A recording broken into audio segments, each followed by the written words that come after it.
If you're wondering whether or not this movie is worth your money, then in short, I'll say yes. Yes, if you enjoy supernatural aspects, vampires, blood, and blues music. Now, if you don't enjoy any of those things, then you might not enjoy this film. This film does have more pros than cons in my opinion. It's not a perfect film by any means, and it does have some flaws. It's decent for an IMAX film with some great continuous shot sequences and large-scale shots.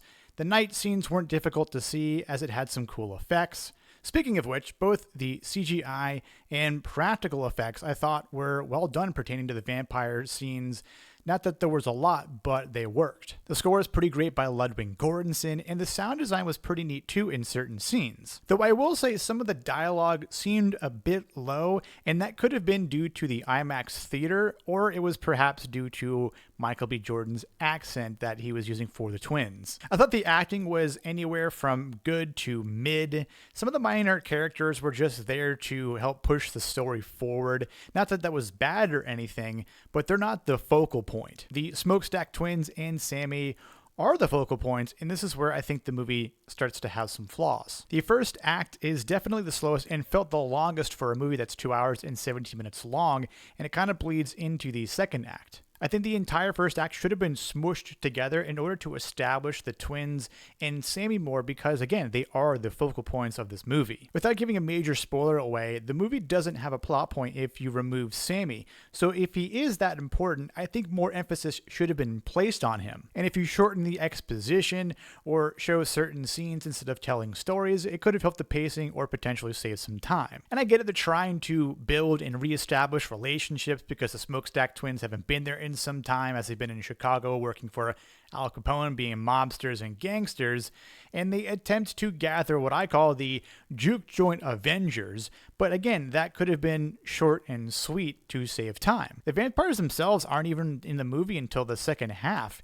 and I think that they could have been introduced maybe a little bit sooner, but there again, Smoke and Stack could have been investigated more to display their differences and personalities. Granted, we did see them display, who they were individually a couple times, but it wasn't enough, and they could have tried to drive that point a little bit harder into the ground. Smoke tends to be more stern, strict, longing for power, whereas Stack is more carefree, looks for opportunities outside of the box.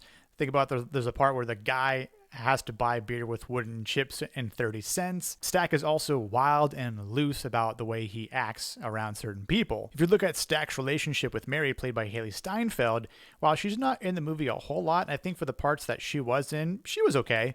Nothing tremendously impressive or anything along those lines, but I think she held her own as a minor or supporting character. And that's where I think Stack's looseness comes into play, him being wild, and he essentially gets turned into a vampire because of Mary, and that's unfortunate to say, but it's just one of those things where I think they could have tried to maybe, build a little bit more on that, especially with Smoke's and Stack's, past and history, and maybe just differentiate them a little bit more, as I mentioned earlier. Honestly, my favorite supporting character in this movie is Slim, played by Delroy Lindo, and he's recruited by Stack, who's essentially just an old drunkard blues player, but he needs him for the juke joint. Jack O'Connell played a good Irish antagonist, which is interesting because this is where some of the allegories are potentially seen in the movie. I would say a few things are a little on the nose, where the pack of white guys at the end are looking to use the killing floor again, so I guess the clan isn't dead, and the fat bastard who sold the place to the twins lied. And the husband who we see at the house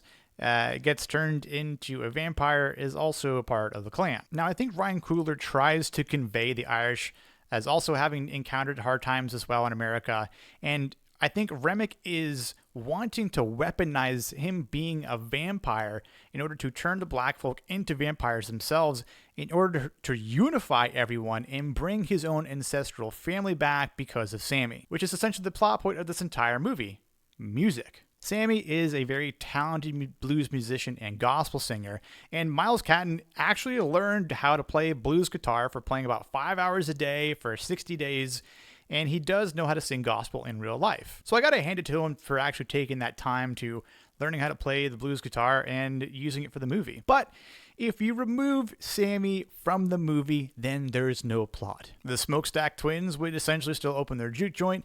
I don't know if the vampires would still show up, but that's just where Remick knew Sammy was the key to achieving his goal, and not anyone else, not Slim, not Perline, who could also sing, or the twins. Remick could sense, he could feel Sammy's talent, him being a very good musician and a bright future, which is also displayed in the movie.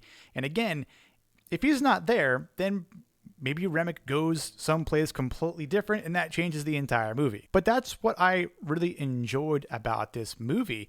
You know, the music, and me being a musician myself for my entire life, having played blues, meeting B.B. King and hearing him play a few times and seeing some other great, blues players, made me feel something as I was watching this movie. And I understand not everyone will feel or enjoy or see it the same way I do, but that's the interesting aspect of movies. And I think something like this, definitely brings maybe a little bit of an emotional take to it, or maybe just, subjectivity. There were some great scenes I really did enjoy in this movie, and this might be a spoiler, so be forewarned, but the actual ending with the mid-credits, with Sammy playing at the blues bar 60 years later in the year 1992, October 16th, and actually getting Buddy Guy, who is a very well-known blues musician, to beat an older Sammy was really cool, because it's what happens to Sammy at that point, which you thought some of the vampires might have been dead, but it turns out they weren't. And I won't spoil anything else aside from that, but I'll also say when Sammy is trying to say the Lord's Prayer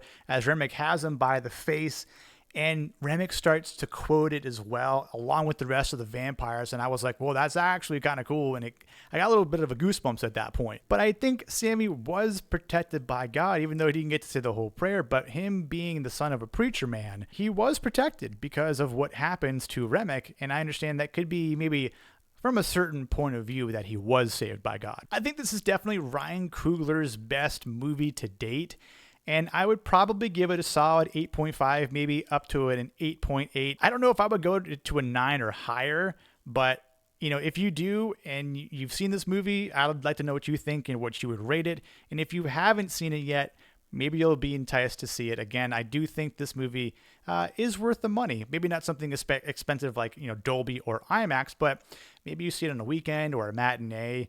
Or maybe you wait until it's rentable or viewable on stream. But either way, I'd be curious to see what you thought. That'll do it for this video. I hope you enjoyed it. Again, if you have any comments, leave them below. If you liked the video, go ahead and hit that thumbs up, subscribe, hit the bell for notifications, and I'll see you on the next video here on The Plot Strikes Back. Cheers.